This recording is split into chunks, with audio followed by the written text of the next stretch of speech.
classification, and we are going to implement this image classification and in the Keras, which is built on top of TensorFlow. So somebody who already knows what is convolution neural network, how does this work for image classification? It is for those, and they can learn the implementation. So implementation in Keras doesn't require a lot of lines of code, so it will be very small lines of code. So once you know about what is convolution neural network, this lines of code will be very easy for you to implement in Keras. So let's see. So we will be taking the very simple dataset, which is MNIST dataset, which is a collection of images, and these images belongs to one of the numbers like 0 to 9. So we need to classify that whether a given image is which of the digit between 0 to 9. So we need to classify. So it is a classification problem, multi-classification problem. So it will be 10 classes, and each of these classes will be a digit from 0 to 9. So before we begin our implementation in Keras, let's import the libraries which are required for this kind of implementation. So let's import. So we will be importing the numpy and matplotlib, and then we need some extra libraries, and these will be like Keras. So inside Keras we are using the datasets and models and layers. You must be knowing about the different kinds of layers which are required in the convolution neural network. These are dense, dropout, flatten, convolution, and max pooling. So we would require all these. So once you import all these, we need to fix the seed as usual so that we can reproduce the results. Then let's load the dataset which is inbuilt in the Keras. So we will be this is the line of code which will be dividing the dataset into training dataset and the testing dataset, and their corresponding the target values. So y_train will be having it will be a one-dimensional vector right now, and it will be having the classes from 0 to 9. So if you want to see the train df shape, you will see that its shape is 60,000 by 28 by 28. It is because we have 60,000 images, and each of these image is 28 by 28. Now if you see the shape of the y_train, it is a one-dimensional numpy array, and 60,000 because we have 60,000 images. So, and these are all of numpy arrays. So if you want to see how these images looks like in numbers, we can just take one observation like train df fifth observation. You can just see here how does this array looks like. So it has numbers from 0 to 255. So max value is 255 and the min value is 0. So the image is encoded as numbers like this. So now if you want to see how does this train df fifth element looks like, fifth element of this that is the sixth element of this training data set, how does this looks like, we will be using matplotlib, and then we will write plt.imshow and then train df and fifth index, and then we are visualizing it in a gray map. So just this is fifth index of training data, this is 2. So this image belongs to digit 2. So if you want to see how this say 15th indices of training, it is 7. So like this we have 60,000 images, and we need to classify each of these image into one of these classes. Before we feed it into the training, feed the training data and the testing data for the validation into the Keras, we need to reshape these numpy arrays, and the shape should be a 4-dimensional array, and well, first dimension will be the number of samples, which is right now 60,000. So we are putting train df dot reshape, and first dimension will be 60,000, which is train df dot shape, and the 0th element will be 60,000. And then we will put the number of channels or pixels. Here we have a gray image, so it is having only one channel, so we are putting 1. Had it been our RGB image, it will have 3 channels. So it is, since it is a gray, we are putting 1, and then we are putting 28 by 28, which is the size of this image, and we are converting into the float type. Let's run this line of code, and then we are normalizing it. All the numbers will be normalized from 0 to 255 into 0 to 1 scale. So we just need to divide it by 255. So the numbers which are 0 will be 0, and the numbers which are 255 will be scaled to 1, and in between numbers will be ranging between 0 and 1. So just after scaling, we just need to convert this target variable, which is y underscore train and y underscore test. We just need to convert into the one hot encode vectors. Right now it is a one-dimensional vector y underscore train. After we convert into this one hot encode vectors, it will be 60,000 by 10, because we have 10 classes, so one column for each. So it is a dummy variable kind of thing. So let's run this code, and if you want to see how this now how this y underscore train looks like, so it will look like we have 10 columns and 60,000 observations. So it is after one hot encoding. The number of classes are 10. Now we are going to fit the model architecture. This is the thing which you must be knowing from before. What is convolution neural network? So let's define the function. Let's say the function name is model arc, and we will use the function sequential, and then we will add all the layers step by step by just using model.add, and inside that you will give the name of the layer which you are adding it.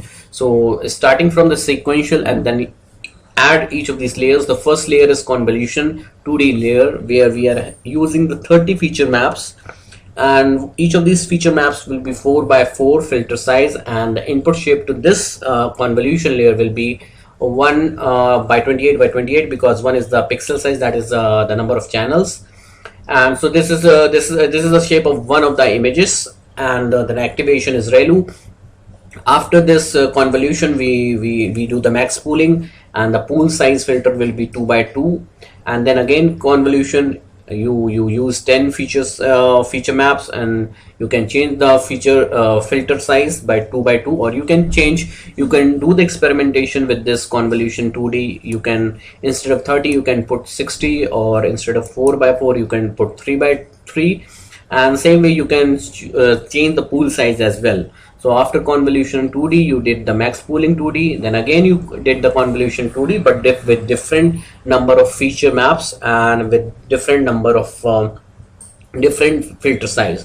The main intuition is that in each of the step going forward in the sequential way, this model is trying to learn different features out of this data set. So how each of these digits have curves in there, so that it can discriminate between the two digits. So this is the main purpose. So first convolution, then max pooling, then convolution, then max pooling, then you are using dropout. You could have also added more convolution layers and max pooling. So the purpose for dropout will be just to reduce the number of connections. So say we have second layer and third layer, we have all the connections that is fully connected. Instead of using the fully connected layer, we are just using 30% of these are dropout. That means 30% of the connections will be disconnected, and only 70% will be connected between any of these two layers.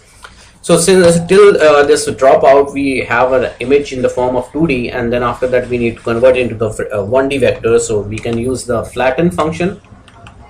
After this flatten, this is converted into the 1D vector, and then now you can use the dense function to change this 1D vector into different shape. So now you are converting into 128 with the ReLU activation, and then again you are converting into 20, and then you are again converting into the number of classes, that is 10. So at last you will be getting the 10 neurons, and it will be outputting the probability for each of these classes. And for the last of this dense function will be actually using the softmax activation. Once you have built all this architecture, you can experiment with different kinds of architecture, like convolution, max pooling. You have used dropout, and then you could have used again max pooling, and then you could have used convolution. Different kind of architecture with different shapes and different filter size and different things. You can use different combinations. At last, you need to just write the model.compile. You need to give the name of the optimizer, which is Adam, like it is similar to the stochastic gradient descent or gradient descent. And the metric is similar to the accuracy which we use. And the loss function is categorical cross entropy. So here we have 10 classes. The loss function is categorical cross entropy. And then it returns the model. Let's run this. After this, we are just using this function model underscore arc and just putting it into the model, and we are then fitting using the model.fit function, and then we just give the name of that training data set, which is train df, and y underscore train is the target variable, which is one hot encoded right now, and the validation set will be test df and the y underscore test. This is the data for which it will be validating and giving the accuracy on this data set. So the number of epochs is like how many times this model is going to run for all the samples. So I am using the lower number of epochs so that this model doesn't take too much time, because it requires a lot of time to train this model. So, and the batch size is that each iteration, how many number of samples it takes to for the network to run forward and backward, so that it updates the weight. So at each step it is taking 200 of samples out of the 60,000 samples, and so at each forward propagation and the backward propagation it takes 200 samples, so it will take a lot of iterations to complete one epoch.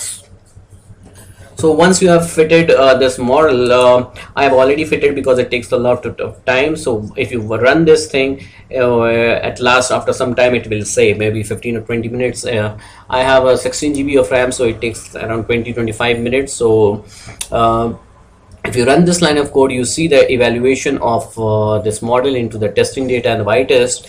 It is showing the loss value is 0.57 in the first epoch, after the first epoch, and the accuracy is 81% on the training data set, and on the validation set it is 96%. After the third epoch, it is the validation accuracy for the testing data is 98.22. And finally, the error on the testing data is around 2%, that is 1.78%. So that is quite good.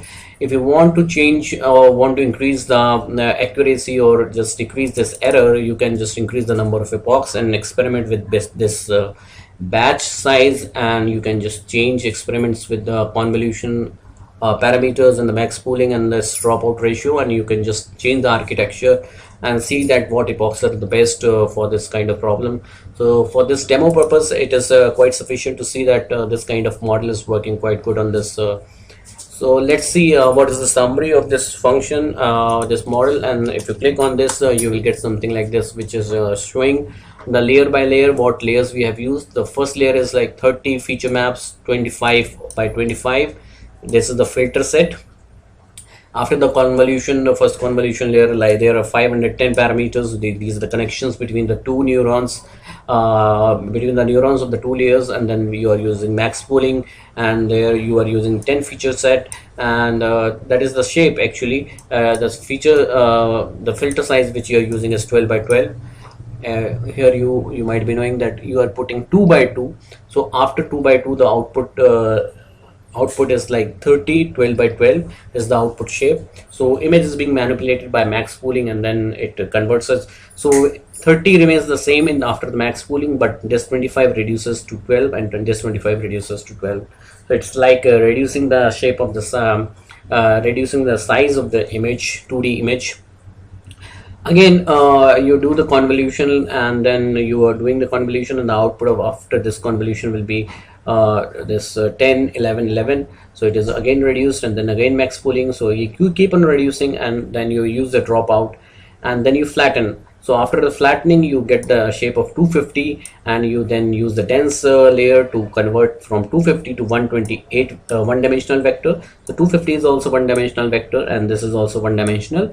Again, you use 2D this dense layer to convert into 20 neurons, and then 10 neurons at the last, which is being using the softmax function for so as an activation function.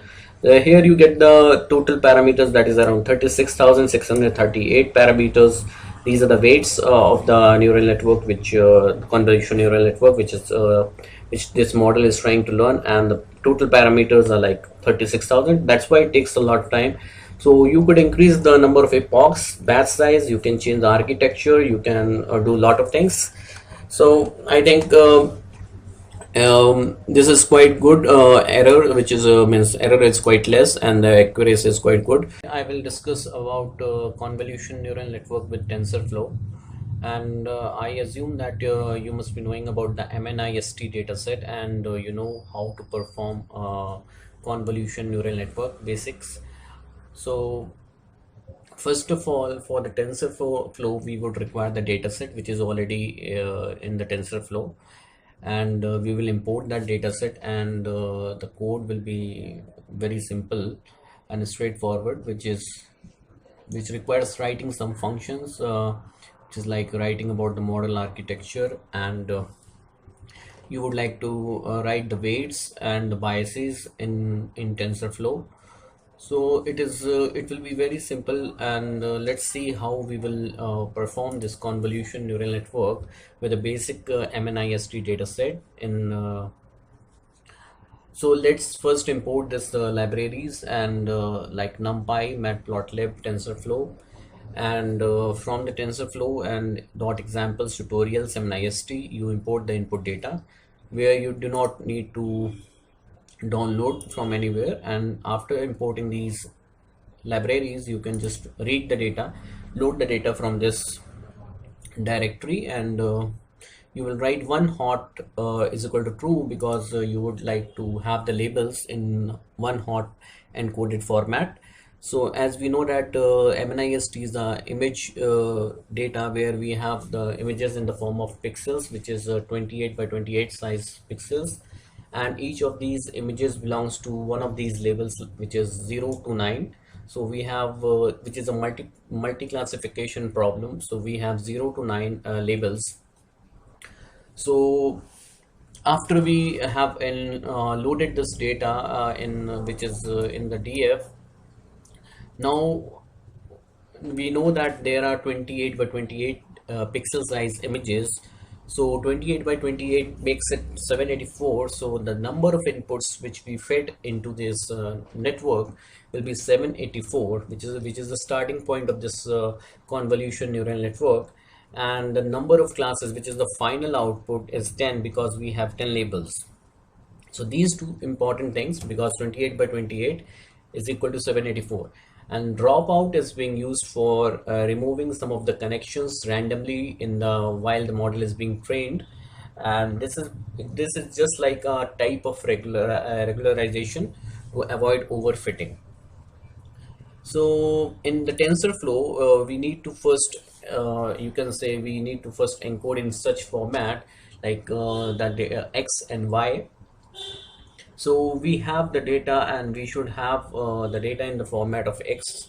We will write it as tf.placeholder, and the placeholder will be the float type, and the shape should be the none and number of inputs, which is a two-dimensional matrix. So we are writing none, and instead of none we can write -1, and none means that we don't want to specify the number of rows ahead of time. So we might require to change it during the model training. So we are just specifying the number of rows as none and the number of columns as number of inputs. So as we see that if we squeeze the one image which is 28 by 28, if you squeeze it and make it a straight line, it will become 28 by 28, which will be equal to 784. So you can say that we have rows equal to the number of images in the data, and we have columns which is equal to the 28 by 28, which is 784. So from the network will try to convert these x and try to correlate with this y, and y which is equal to where we have the shape as the same none and the number of classes is 10. So as we have already taken as one hot encoded, so it will be something like the number of observations, which is the number of rows, and the number of columns will be equal to number of classes. So it is something like this, which will be like 0 and 101 type. Now we will encode for keep prob, which is again a tf.placeholder, and we have tf.float. 32. So tf.float 32 is telling that all the numbers which is inside this matrix should be of the format of float 32. Now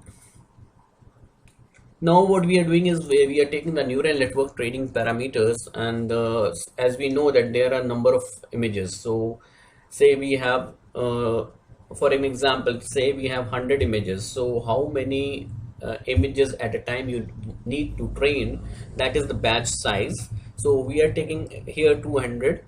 So batch size will be this number of images will go into the network at a time and go forward in the network and back propagate, and then again 200 new images will be going into the network and retrain and go back propagate. So similar to the this, and the number of steps is which I will explain you later, which is, and the learning rate is similar to like eta, which is how fast the model will train, network will be trained, and display step is like after how many steps you want to show, that I will tell you. The number of steps in display step is, which is we will understand here something where we will write the session. So now after defining these things, you would write you would define two functions, which is convolution image, and the next is max pooling. So we already know that what is convolution, and convolution we would require the weight matrix, and we already have the x, which is the input data, and we would convolve it using the weight matrix, which is w, and then add the biases, which is b, and the strides is like how this filter maps, which is the filter map in the convolution, uh, at each step how many steps will it move forward. So if a stride is 1, so that means the filter map will move by 1 pixel. Now we will convert this x, and we will see that how the initial x is convolved with w. So we are writing tf.nn, which is neural network dot conv 2d. So we are using the function conv 2d inside the TensorFlow, which is inside the submodule of nn. We are feeding x, we are feeding w, which is the weight matrix. We will tell about what is the weight matrix. It is a dictionary which is mentioned here. So after this xw, now the strides, we need to give the strides.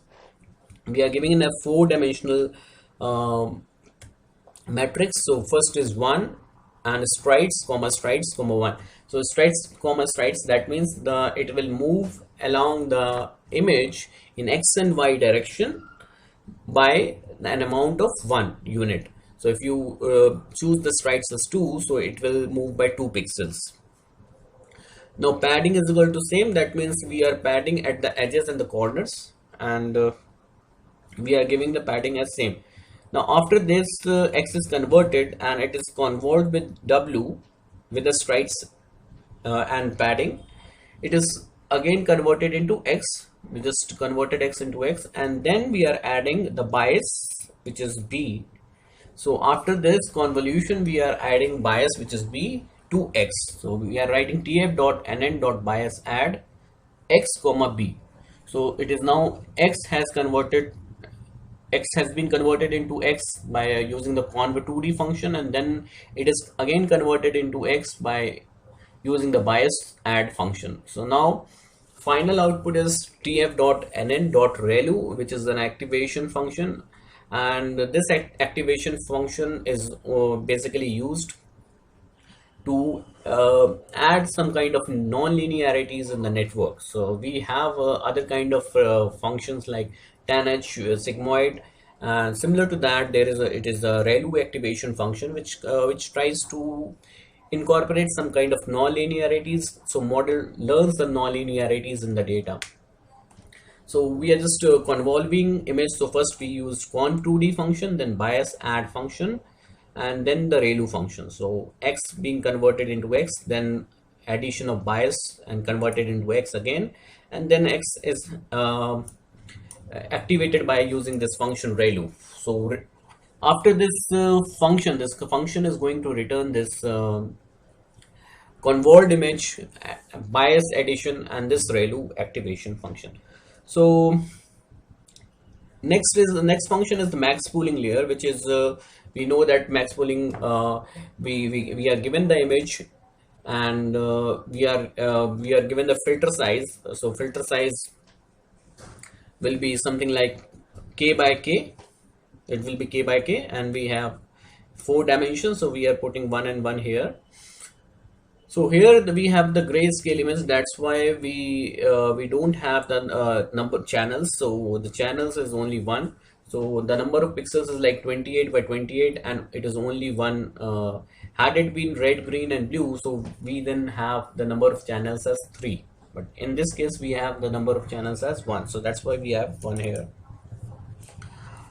And so we are giving a k is equal to 3, and we are again using the submodule function, which is tf.nn.maxpool, and we are giving the x, which is the output, which will be the output of this the same x which we are having here, but we are just giving a generalized x, and then we are giving the size of filter of max pool during the max pooling, and we are giving the strides. Just similar to how this filter will move during the max pooling in this, and the padding is given the same. So these two are the functions which will be used during the network architecture building, which is convolution and the max pooling.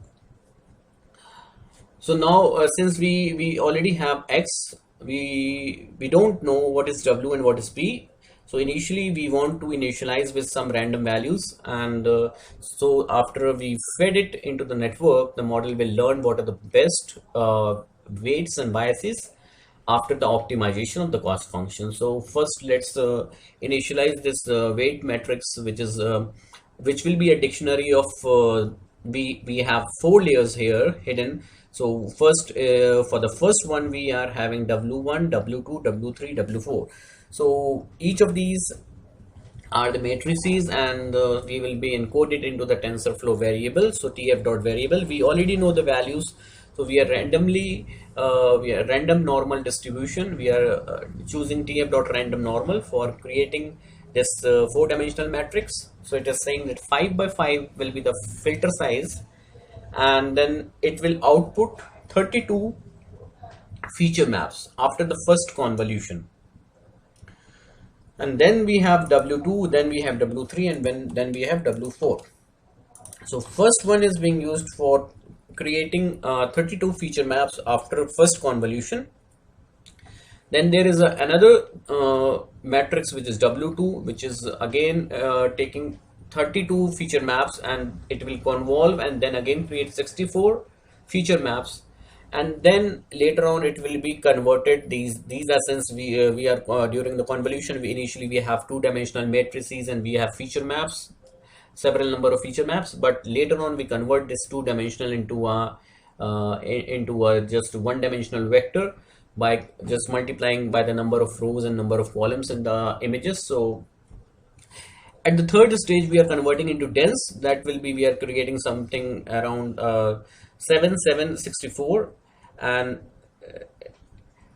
it will be, now it will be dense, and now we have 1024 as the output coming out of this. And then in the last case we have 1024 neurons, and the output will be number of classes, which is 10.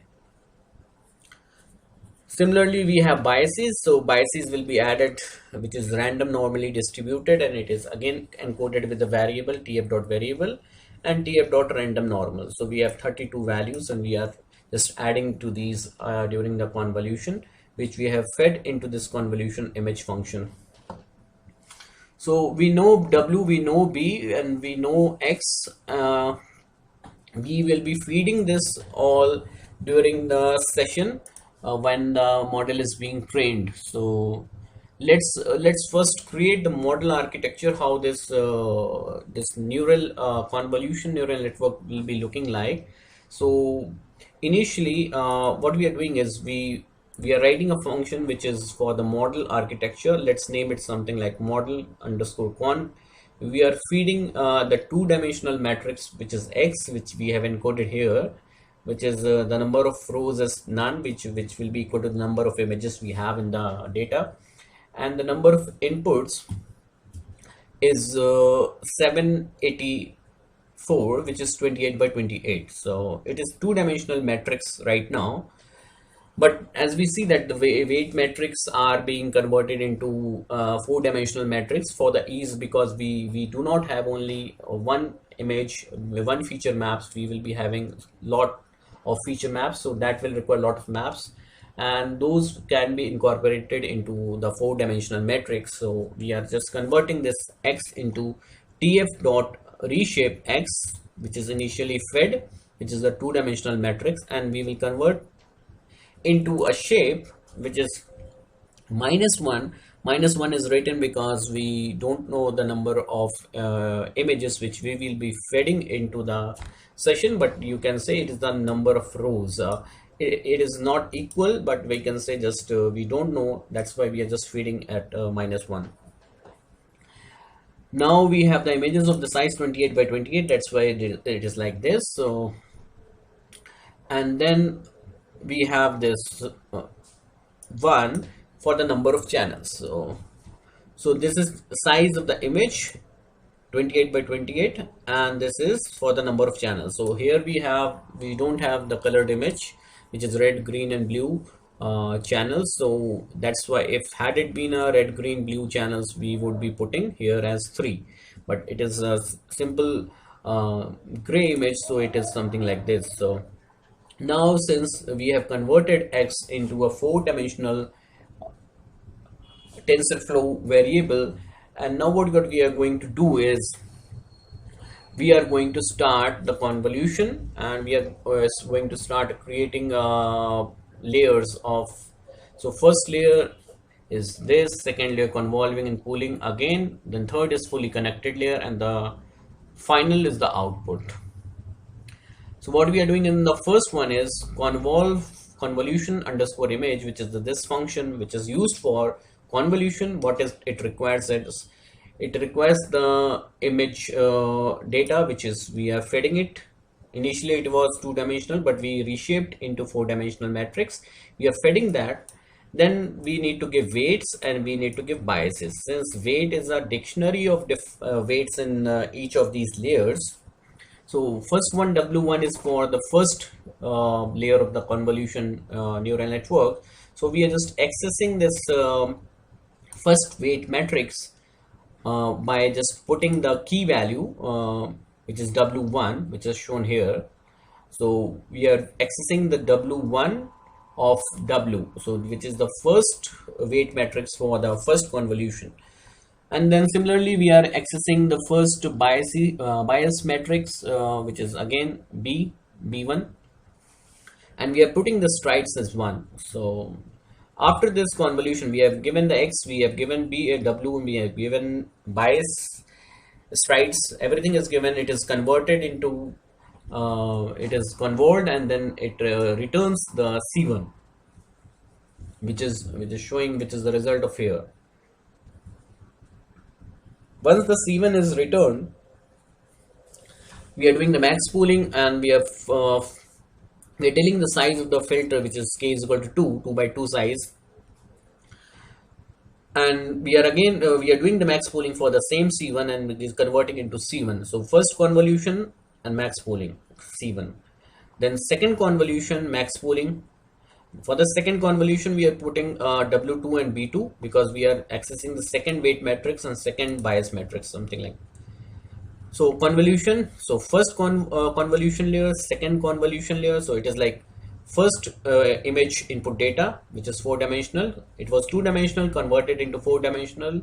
Then convolution layer, max pooling layer. This is first layer of each of these, and then second layer of convolution image and the max pooling. And after this, we are just converting this four-dimensional into something like this. So we are reshaping now the C1, and we are converting with this W3. We know that it is two-dimensional matrix W3.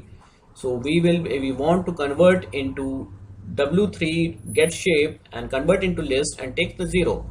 So it will give you something 7764. So we want the C1 to be equal to be having the dimension of 7764, so that we can do some kind of matrix multiplication. So once we do this thing, after this layer, we are converting this into C1, which will be of shape of this -1 times -1 comma 7764. And we want to do this because we want to multiply in this third layer, we want to multiply with W3. So we know that number of columns should be equal to the number of rows, and that's the reason we are converting and reshaping this C1 in such a way so that we can multiply with W3. So once it is reshaped, we are just matrix multiplication. So we are using the matmul function tf.matmul, and the C1 is matrix multiplied with the third weight matrix of W. And then we are adding the bias to C1, and then we are doing the ReLU activation. Once this is converted, so we can see that this at this point we were having C1 as this, and we had this W3 matrix as this. Once we matrix multiplication, we do the matrix multiplication, we will have we will have the dimension of -1 1024.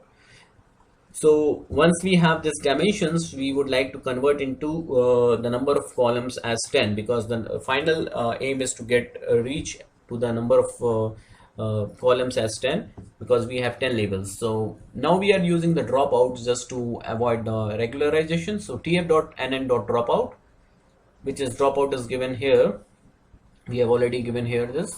So dropout will be something as which we have already defined, which is 0.6. So we are just removing some of the connections randomly in the convolution neural network, and we are just doing the dropout just to avoid some kind of some overfitting in this network. After this, since we have this kind of dimension of matrix, we want to use the fourth weight matrix, which is 1024 number of classes. So what we are going to do is 1024 number of classes. This is the W4 matrix. And now we should have some C1 as this dimension, which we already have, because ReLU and dropout won't change the dimensions. It will just have the scaling and some transformations in the numbers, but it won't be having any dimensions change of the matrix. So once we multiply these two, we will get the dimension of -1 and number of classes. -1 is its number of rows, and the number of classes will be 10. So once we have multiplied C1 with W4 matrix, and then we have added this bias, at last we are going to get the C1, which will be of the dimensions -1 number of class. So this is the architecture, and this architecture we have developed using this two function, convolution image and max pooling layer, and we have started these weights and biases just for initialization purpose. Now since we have defined everything, we know X, we know W, initial W, and we know B. What we would, we already know the architecture. What we would like to do is now how we would optimize the function, what the network architecture function. So what we need to optimize is, we want to optimize like softmax cross entropy with logits. When we have logistic regression, there we optimize like sigmoid. We have sigmoid function there, and so here we have 10 classes. So what we are going to do is, we are using softmax cross entropy with logits, because we will be optimizing for 10 classes. So now let's see what will be the probabilities. So we are getting the C1. Probabilities will be model underscore con, which we are using this function. We are feeding it xwb and drop out as keep prop, which is which is like this value drop out. And now what we are doing is, we are converting, we are using the softmax function, like similar to this, you can say sigmoid function, where we have only 2 classes. So now the predicted values will be again something of the dimension -1 number of classes. So this is props, and predicted is after the softmax normalization, you can say. And the cost function we want to optimize is like reducing reduce underscore mean, which is tf dot reduce underscore mean, and we are optimizing this softmax cross entropy with logits. We are feeding it these probabilities which is not normalized with softmax function, feeding these probabilities, and we are feeding the labels, actual labels, and using these probabilities and actual labels, it will try to optimize this softmax cross entropy with logits function. And it will try to optimize using algorithm which is atom optimizer, similar to, you can say, gradient descent or algorithm. So we are defining here an algorithm which is tf.train atom optimizer. We are feeding the learning rate, which is how fast the model should learn. So this is the algorithm which is optim, and this algorithm is trying to optimize, which is optim.minimize. This algorithm will minimize this cost function. So this is the first, this is, you can say, this is the algorithm. You can first, you should write this. So this is the algorithm, and this is the cost function you want to optimize, feeding the probabilities and the labels. And then you are training, which is optimizing, which is like minimizing the cost function, which is this one. Now we get the actual values, which is like tf.argmax y comma 1, which is like, if you have the final output something like this, which is a, say, two-dimensional matrix. So you have the probabilities. So you have first row, you have the probabilities for 10 classes. You want to see which has the highest probability, which of this column has the highest probability for the first row, second row, and third row, like that. So you get to know, say, first row, had it been there only 3 classes, so first row has third label, so you can say the third label has the highest probability. This is just an example. So you get the actual labels, and then you have the predictions, which is tf.argmax, which is predicted, and we are feeding predicted, which is after the softmax normalization of the probabilities. For the cost function, you will not feed the predicted, you will feed the props, which is without normalization, because this softmax cross entropy with logits already have this normalization inside it. So once you have the actual values and you have the predictions, what you do is you want to see at which locations, at which of these indices actuals and predictions are equal. So tf.equal actual comma preds, it will be true false. And then you want to convert into 0 1 type, so tf.cost convert into accuracy and then into the float type. After it is converted into tf this 0 and 1, you calculate the accuracy, which will be like, what is the average value of this accuracy, means you have 10 values and you have some 0 and some 1, so you get the mean of those 0 and 1, so you get the final how many of these are 0 and 1. Here we have 10 classes, so we want to just see that how many of these are correct and how many of these are not correct. So something like this you can just correlate with some binary, but here we have 10 classes, keep in mind. So now what we are using it, we are just finally, this is the final thing which we are going to do, which is just initializing the session. So init is tf.global variables initializer. So it is going to initialize all the variables which we have used in this TensorFlow. So starting the model with tf.session as says, this is just the way of writing the session, says.run init. So we are initializing all these initial variables, tf.global initializer. And for step in range 1 comma number steps plus 1, so this is the number of steps which we have already defined, how many number of times we are going to take the batches. So batch x, batch y, and we are using the df which is this one. We have taken the data. Inside this data we have the train data and the test data. So what we will write, df.train, and we will write the next batch. So next batch, and the batch size is, which we have already taken, is 200. So it will give the next 200 training images, and you are just taking the x and the y in the batch x and batch y. So these are like similar to x, and this is similar to y, which we have been discussing here, like x and y. This is x, this is y, and here also we are just feeding x and y. So x is similar to that. So batch x will take the role of x, and batch y is taking the role of y, which is taken here, labels is equal to y. So now what we are going to do is sys.run, and what we want to optimize is training. Training is here. We want to minimize the cost function, this softmax, by feeding the probabilities and actual values. So we want to calculate this. So we are feeding this sys.run training, and we are feeding the dictionary x belongs to batch x and y is batch y, and key prob is dropout, which we have already defined initially, which is 0.6. And we are saying that if step is display step, we are saying after each 20 steps, we are going to show this loss and accuracy. And the loss and accuracy is like sys.run. Again, you just give it the list of cost function and the list accuracy. For the cost function, we need probs and y we already have, and for the probs we need x, w, and b, which we already have during the neural network training. Dropout we have. So what we want to feed as dictionary in this is x, we have batch x, y we have batch y, key prob as 1 for the testing data, which is like the batch loss and accuracy.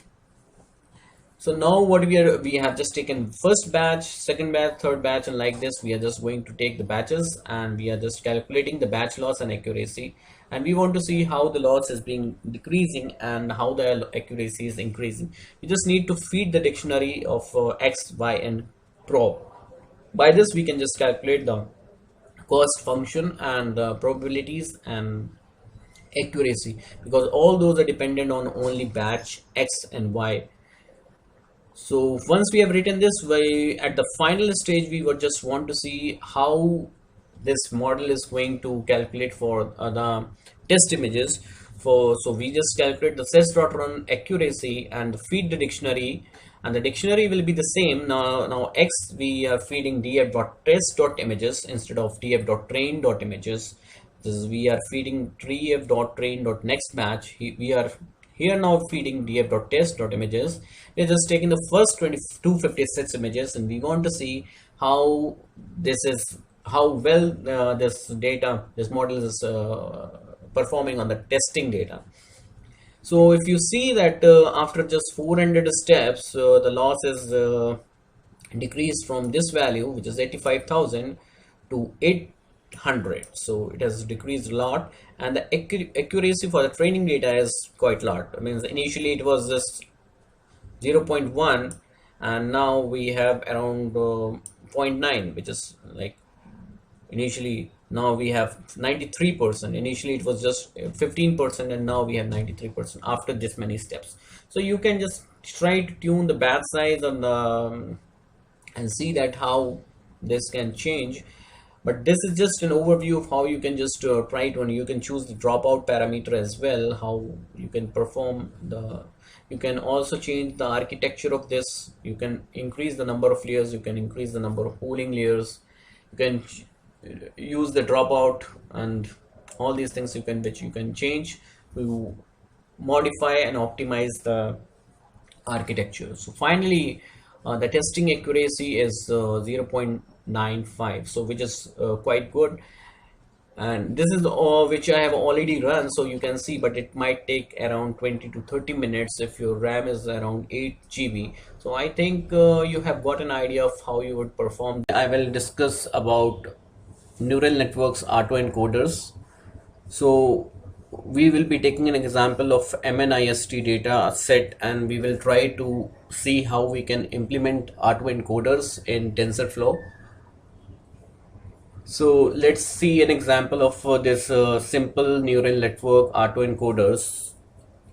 So autoencoders basically try to represent the complete data into lower dimensionality, so it kinds of encodes from higher dimensionality to lower dimensionality, and then later it has decoder functions which try to convert from the compressed state to the original state. So here we are discussing about the MNIST images, which is of the pixels 28 by 28.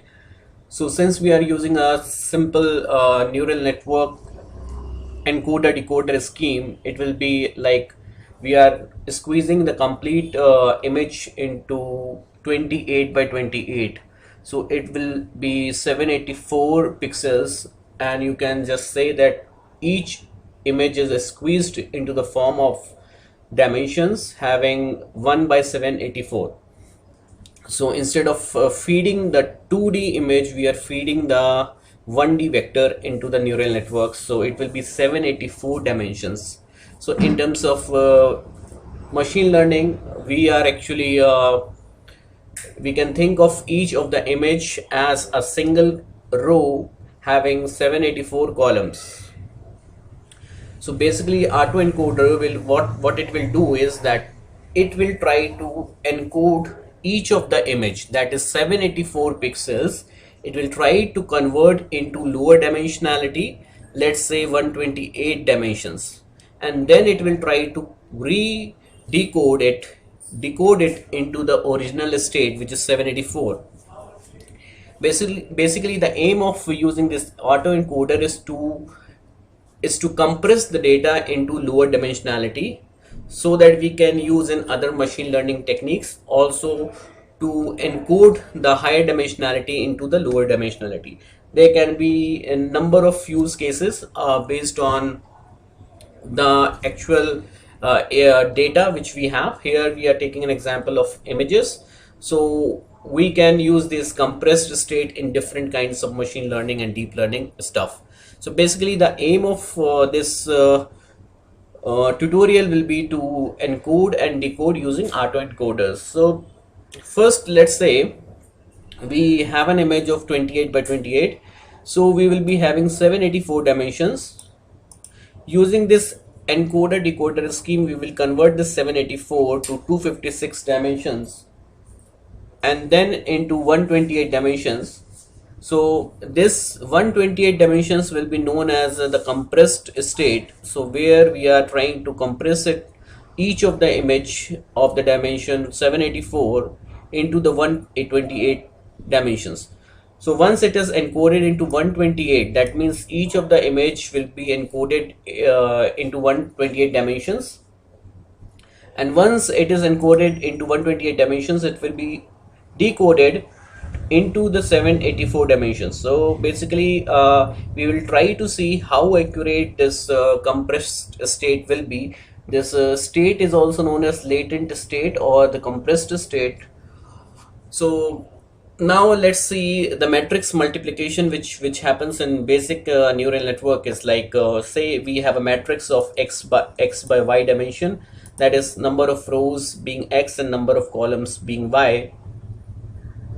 You can multiply with the other matrix which has the dimensions of y by z, that is the number of rows will be y and the number of columns will be z. That means the most important thing in this is to keep in mind that the number of columns should be equal to the number of rows of the second matrix, and if you multiply these two matrices, you will get the result of a matrix which has the dimensions of x by z. So x will be the number of rows in the first matrix and z is the number of columns in the second matrix. So this is the basic matrix multiplication which you need to follow in this tutorial.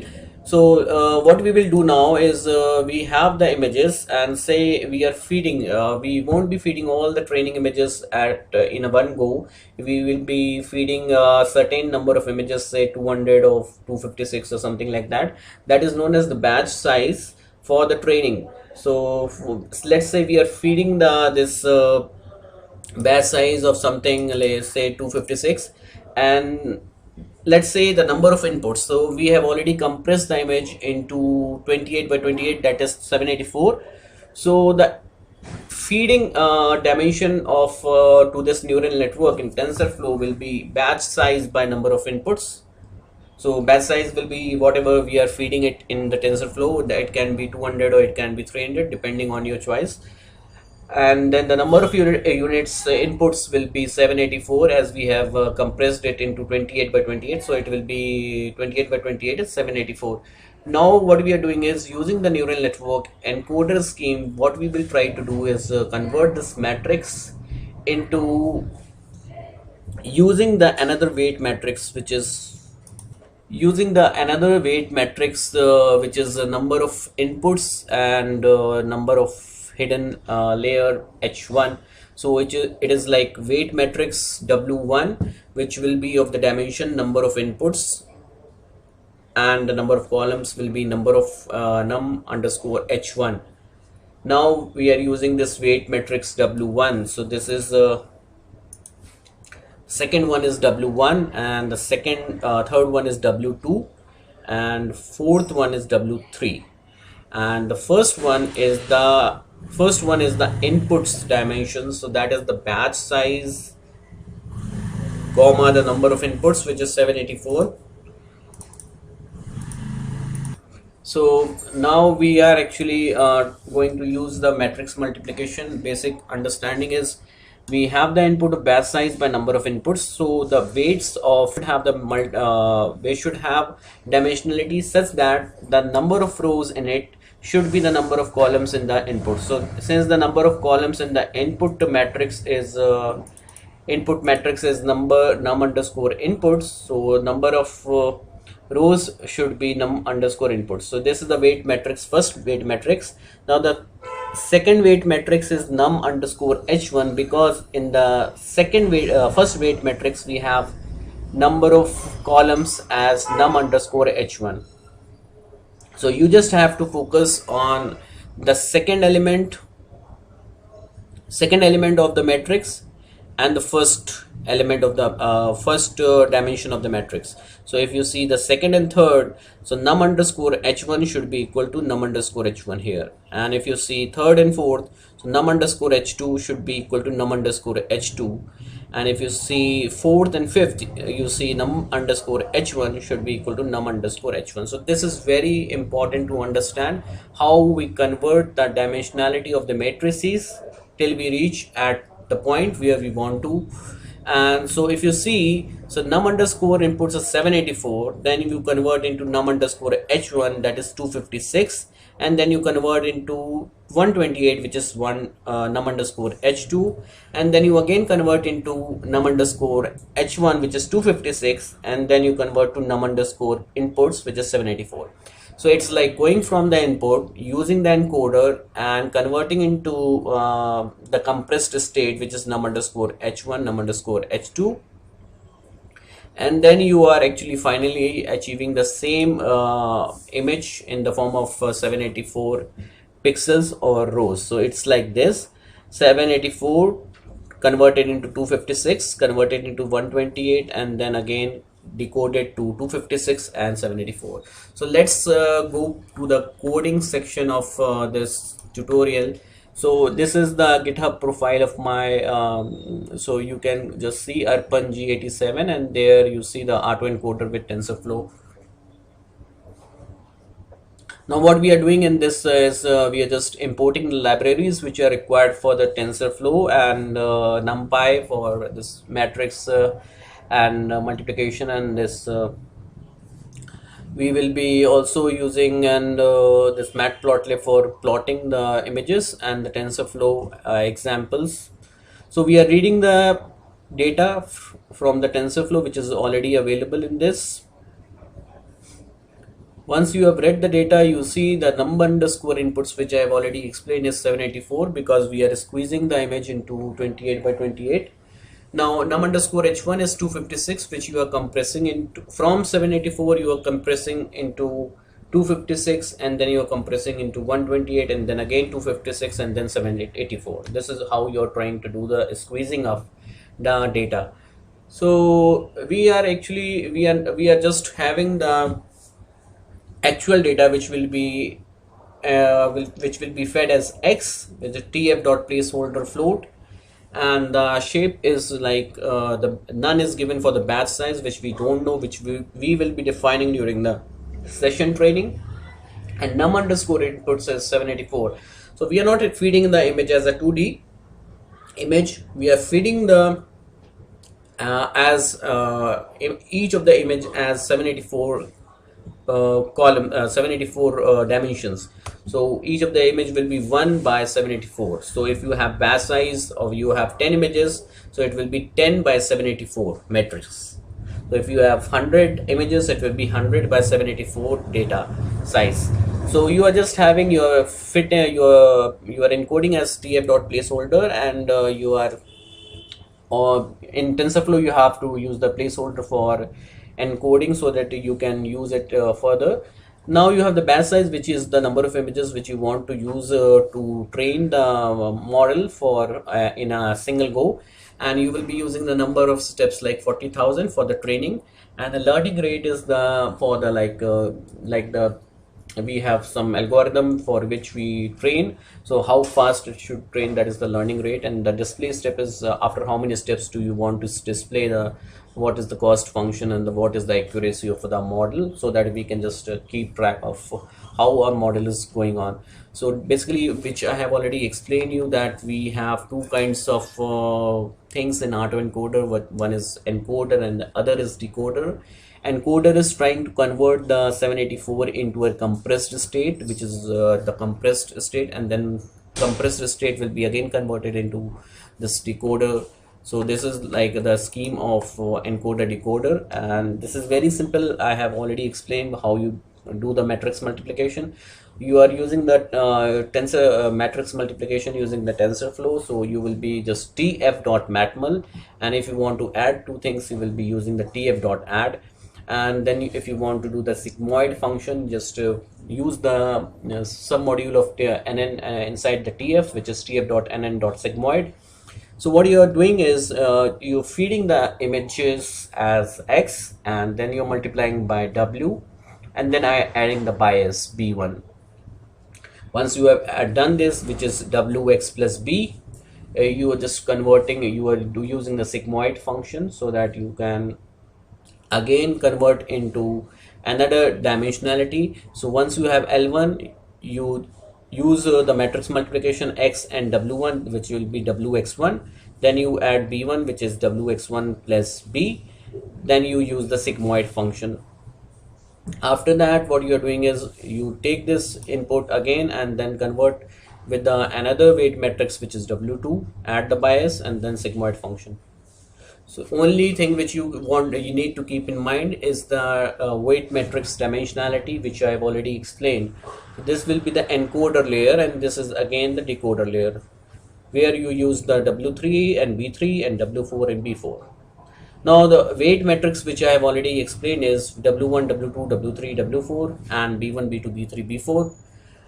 You encode it as a df dot variable, and then you are using the random normal distribution of all the elements in this matrix. So now the weight matrix of initial where the W1 weight matrix should be of num underscore inputs comma num underscore h1, which I have already explained here. See, so input is batch size num underscore inputs, so the weight matrix should be having num underscore inputs as the number of rows, and then you can have any number of hidden layers, hidden units, you can say a number of hidden units. So num underscore inputs comma num underscore h1, then num underscore h1 to num underscore h2. This is how it is going on. So num underscore h1, then num underscore h2, then num underscore h2 to num underscore h1, and then num underscore h1 to num underscore inputs. In the B case, which is the biases, you need to just keep in mind that it is always equal to the second dimension of this matrix, which is num underscore h1, num underscore h2, num underscore h1, num underscore inputs. These are the dimensions. These are just single one-dimensional vectors, and the weights are two-dimensional matrices, which should be of the dimensionality which I have discussed just right now. Just keep in mind the number of rows in the second matrix should be equal to the number of columns of the first matrix. Given these weights and matrices, and given these encoder and decoder function, now you are ready to go for the training of the session. And just what you need to do is use this encoder layer function, feed the x, which is the input, and then just in the decoder function you feed the encoder function, which is this one. This is the output. This is this output which you are giving to the decoder. And once you have done this, what you do is prediction will be the output of the decoder function, which is L2 here. So you will write predicted is equal to decoder underscore fun, which is here, Actual is which is your inputting as a you have 784 pixels for each of the images. Now the cost function will be root mean square error, so which is like actual minus predicted square, and then you take the average. So you are using the tf dot reduce mean, and then tf dot pow is used for power. So actual minus predicted, you are using second power, which is like x minus y whole square, and then you take the mean. Now you are using the RMS prop optimizer, which is similar to gradient descent optimizer, and there are lots of other Adam optimizer and all those. So we are right now using RMS prop optimizer, and the learning rate is which is you have already given above. You can change it according to your convenience, and then you use the training is optim dot minimize, which is the this function optim, and you are trying to minimize the cost function. So using this algorithm RMS prop optimizer, you are trying to minimize this cost function, which is the RMSE between the actual and the predicted. Now this is what we need, the cost function and the training. So we are just defining, we are initializing all the variables. So we just tf dot global variable and initializer, and now you just write the simple code for getting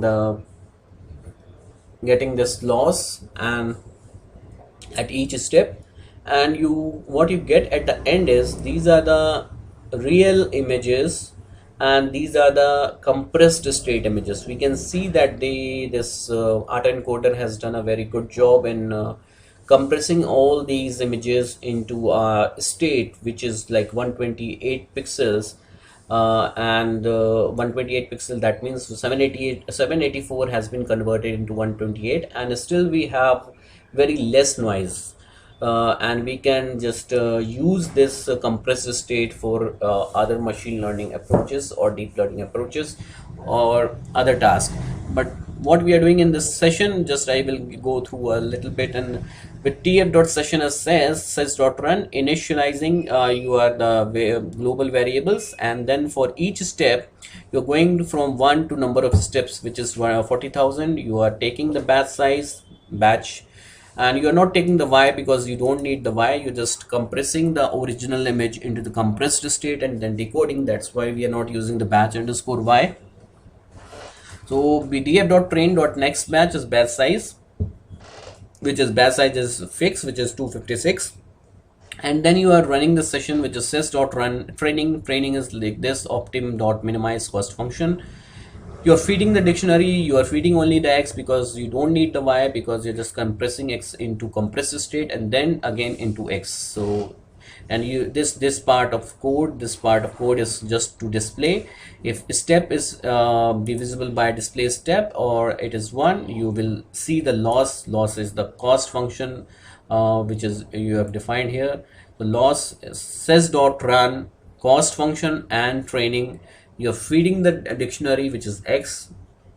So here you are calculating the list of these two things, which is first is cost function and the second is training, which is the optim.minimize, minimizing the cost function. So you will keep track of both, but you don't need the second one. You just want to see the cost function. That's why we are just writing loss for the cost function, just printing the loss at each of the step, at each of the display step, and then you will see what is going on here. The first step, you see the loss is this, and second 1000th step the loss is 0.13, and finally you see this loss is pretty low, that is cost function loss is very low. Now this part of code is for displaying the images in the real and compressed state. What we are using is you're again taking the batch of the test images, not the training images, and then you are running this session sys.run, and you're using the decoder function which you have already defined here, and you're using the feed underscore dictionary, which is the batch x, which is this one. And now your original images you are actually reshaping is batch x, and you are reshaping 28 by 28 because we were having in 784 dimensionality, so we need to convert into 28 by 28 in order to see the images. So, And this canvas we have created because we are not having just one image, we are having 4 by 4. So we have a canvas of 4 by 4, and each of this element is one image. So that's why we are using this I and J for in the loops. And the reconstructed images is this one, where we are using the G is this session. You are running the decoder function for the test image. So output of the decoder function will be for the test image, and the output of the decoder will be the predicted thing, which is here we are using predicted is equal to decoder underscore fun, and this decoder underscore fun is which we are using for the test images instead of the training images. That's why we are saying reconstructed images. Now you're just seeing the images are pretty nice, and in the reconstructed steps also images, they are quite recognizable, so there is very less noise. So if you do training for a longer time or for better parameters, you can have better parameters. I mean to say, you can have more number of layers with different this weights, W1, W2, W3, W4. You can use n number of layers depending on that. Instead of using the simple encoder decoder neural network layer, you can also use the convolution neural network for autoencoders. I will discuss about GAN, which is Generative Adversarial Networks, and I will be discussing about how to implement GAN using the TensorFlow. And with the help of this, you can generate any kind of new data. In this case, I am taking a image data, so you can generate new images like this. So it is, all these images are created from the noise once the network has learned how to generate new images in this case. So generator adversarial networks can be used for generating new kind of data. So in short, maybe I can just give you a glimpse of what GAN is in this case. So you see there are two neural networks which are working together. So one is called generator and the other is called discriminator. So generator is actually taking random noise as an input, and it tries to create an fake image which should look alike with a real training data set. And what discriminator does is sometimes it takes the image from the training set, and sometimes it takes the image from the image which is created by the generator, and it tries to discriminate whether the image is real or fake. So if the image is coming from training set, the discriminator will say it is real, and if it is coming from generator, it will say it is fake. But the thing is, the generator tries to make as real as possible. So sometimes the discriminator may be fooled by saying that this fake image is a real one, and maybe sometimes discriminator is not able to discriminate between real and the fake, and sometimes it may say that the training set image is a fake image. So main objective of training these two neural networks, which is generator and discriminator, is to optimize for their learning power. So discriminator should be good enough to discriminate between a real and a fake image, and the generator should be good in creating a new image from the noise which should look alike with the training data set. So you should keep in mind that in the generator, the input dimension is the number of rows, which is the number of observations, and the columns will be the random noise dimensions, and the output will be the dimension of the image.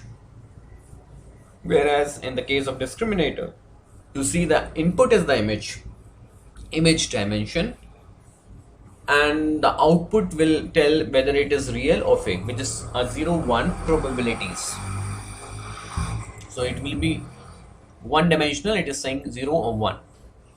So I hope you understand this. This is a very short description of how this will work. So let's see. So let's first import the libraries, import all these libraries, and this TensorFlow.examples tutorials MNIST. import the input data, and which is we are using for importing the MNIST data set. So if you do the second line of code, it will load the MNIST data set. You have to write one hot is equal to true so that the labels are one hot encoded. So now we have the data inside the DF object. Now we are providing the neural network parameters, which is the image dimension. So image dimension will be this this image dimension is 28 by 28, which will be 784. Generator dimension, which is like inside there will be one layer which will have the dimension of 256. We can change it as we want. And then we have discriminator dimension, that is again the internal layer inside the discriminator, which is again 256. And then the noise dimension, which is the dimension of here. The noise dimension will be given as the number of rows, which is number of observations, and the number of columns will be the noise dimension. The noise dimension is 100 in case. So you can say that it is a two-dimensional matrix which is fed into the generator, with the rows being the number of observations and the column being the noise dimension. Once it is being fed, it is converted into the dimension of generator dimension internally, and then it is finally converted into the dimension of the image dimension. And then this image dimension is fed into this discriminator, and the dimension of that image is then converted into the discriminator dimension, and then later on it just converted into the sigmoid probabilities, which is 0 and 1. So what we are doing is, after this first one we will use the railway activation, at the last we will use the sigmoid. So we will discuss about that later.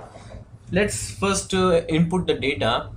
So generator input we would require here, and then discriminator input is which is here.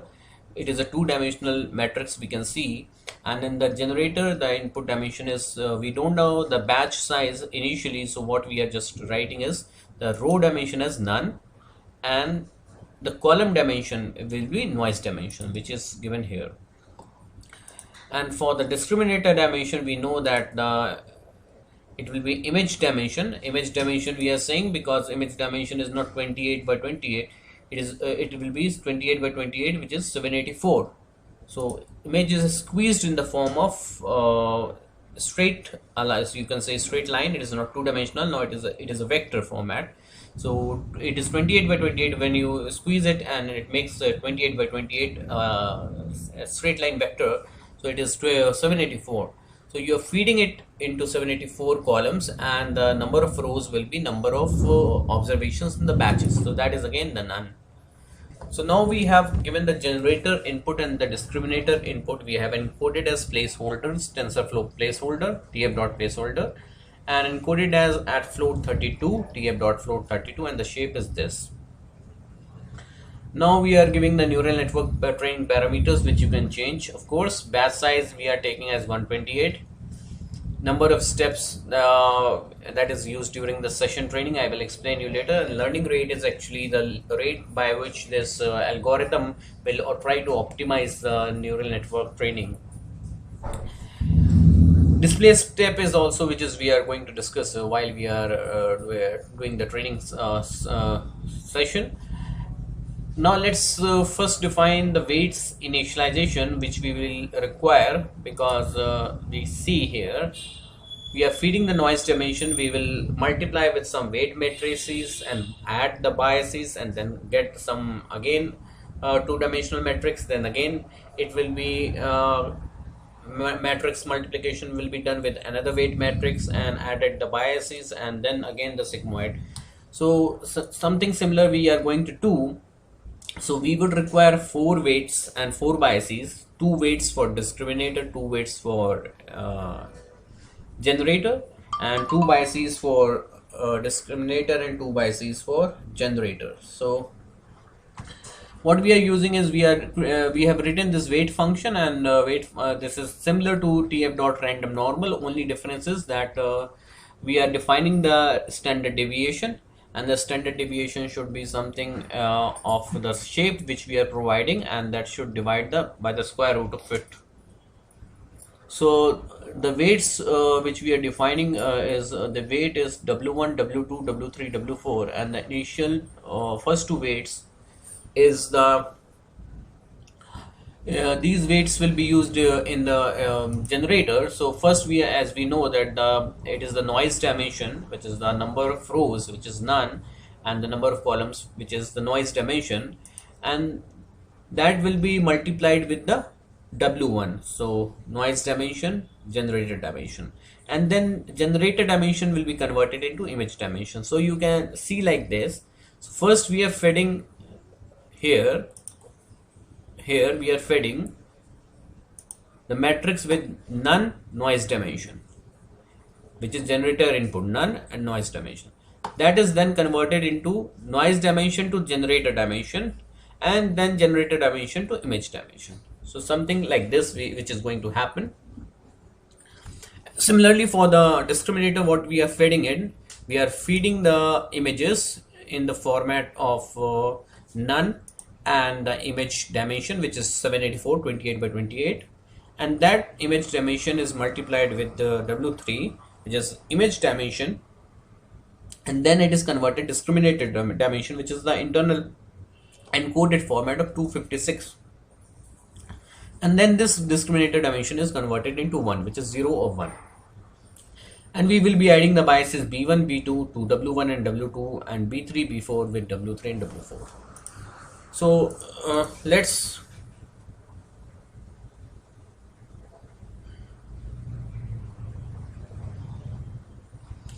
write the generator function and the discriminator function once. So the generator function which we are going to write is like this. So we are inputting this x, which is this one, none and noise dimension. So none and noise dimension will be matrix multiplied with the W1, which is noise dimension and generator dimension. So we must be knowing that how the matrix multiplication happens. The number of columns should be equal to the number of rows. Only then there will be matrix multiplication. So we know the dimension of x, which is none and none noise dimension. None means the number of observations in the batches, which we don't know. So we can say none. Right now. So none noise dimension will be multiplied with W1, which is noise dimension, generator dimension. So none noise dimension times the noise dimension, generator dimension. So it will be converted into a matrix which will have the dimension of none, comma, generator dimension. Then this none, comma, generator dimension will be multiplied with W, which will then create a matrix multiplication, and it will create none generator dimension times generator dimension, image dimension. So it will create none, comma, image dimension matrix, which will in turn be fed into the discriminator. So I hope you know about the matrix multiplication, how that works. So that's what we are doing here. So tf.matmul x is multiplied with W1. We are accessing the W1 weight of with W, and then we are adding the biases, which is B1 to H1, and then we are doing the ReLU activation of this layer so that we have non-linearities in this network. And again we are adding one more layer, which is again matrix multiplication with W2, and adding the bias and then sigmoid activation, so that we have the probabilities, and we return the H1 at last for the generator.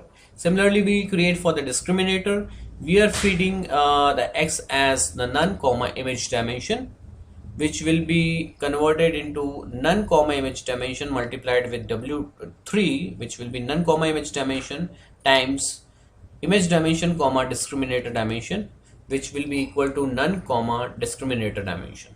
Then none, comma, discriminator dimension will be multiplied with discriminator dimension, comma, 1, which will create none, comma, 1. So it will be, at last we will be having a one-dimensional vector, which is going to give you the probabilities for each of the observations and the batches. So that's what we have done.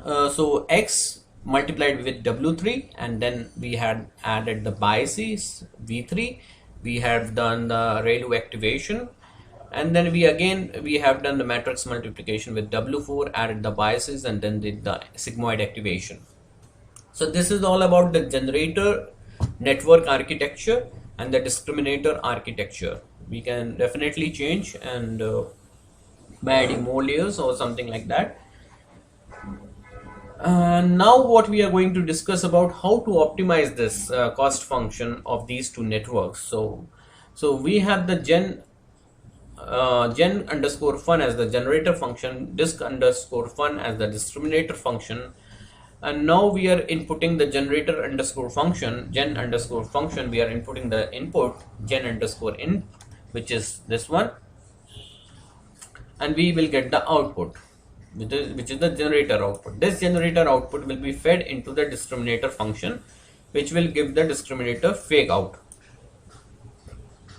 And for the discriminator, we are also giving the discriminator input, which is discriminator real out. If we see here, for the discriminator, we are giving the images from two ways. One is from the training set, which are the real images, and one is from the generator, which is the fake image. The discriminator aim is to discriminate between two images, and it should be optimized in such a way that it can say that it is coming from real image or the fake image. So now we are creating two optimization algorithm, which is Adam optimizer, similar to stochastic gradient descent, which is generator algorithm, which is we are feeding the learning rate. Learning rate is same for both of them. With first is generator and then the discriminator, and then we are optimizing the cost function. For the cost function, we have to optimize. We have to reduce the average for the outputs. So for the outputs of the generator, we have is gen out, so it has 0 and 1. We have the probabilities. We want to increase the probability. If you see the disk fake out, if it is 1, that means generator is creating almost a same image, almost a real image. Then this disk underscore fake underscore out will be 1. In that case, tf.log of 1 will be 0. That means the cost is 0. In the other case, when the disk underscore fake underscore out is tending towards 0, then this will be log of 0 will be very high. So cost will be very high. So in the similar way, for the discriminator also, since we are feeding the two images, one is from the training and one is from the real image. For the real images, it will be like tf.log of disk real out. Again, if it is 1, then log of 1 will be 0. And the disk underscore fake underscore out, if it is 0, then it will be the tf.log of 1 minus 0 will be tf.log 1 minus 0 will be tf.log 1, and tf.log of 1 will be 0. So disk underscore fake underscore out has to be 0, because it is saying that it is the output of the discriminator, and discriminator should say 0 when it is coming from the fake. Otherwise, it should say real image is 1 and the fake image is 0. You should keep in mind. So now what we are going to do is we have done these two things, and now we will be writing this variables which we are using in the generator and the discriminator. And for the generator, we are using W1, W2, and for discriminator we are using W3, W4, and the biases B1, B2 for generator, and discriminator B3, B4. So this is a list of these weights matrices. And then we are writing a training optimization function, which is optim underscore gen dot minimize the cost function of generator, and the list of variables which are to be fed into for minimizing this cost function of the generator. And so, for the discriminator, it is to be minimizing the cost of discriminator, and the list of variables for minimizing this is vars underscore discriminator. Now once we have done this cost function optimization and all this thing, we are going to now initialize the variables, start the session, and give the batches to the session, and see the what is the accuracy and the cost function for the generator and the discriminator.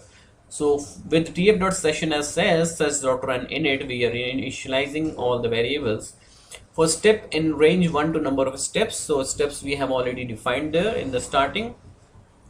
We are taking the batch underscore h x. We don't need the batch underscore y in this case. The next batch size we have already given there. So we are taking from the training images. We are taking for each step we are taking a next batch, and then that is fed into that is stored in batch x. And for the, we know that for the generator we need the noise, so we are creating the noise temperature noise variable, which is a random variable, two-dimensional matrix between -1 to 1, which is Gaussian, which is random uniform distribution, and -1 to 1 with the size of batch size, which is the number of rows, and the number of columns will be noise dimension, which I have already explained. This is what we require for the generator input, which is we are giving the dictionary. So gen underscore input, which is the gen underscore input is noise temp, which is the noise which we are feeding into the generator, and for the discriminator we are feeding the images, which is the real images, batch underscore x. So for the discriminator we are having this input, for the generator we have this input. So for the discriminator also there is an input which is coming from the generator, that is inbuilt. For the initially you have to give the discriminator the input which is coming from the training images.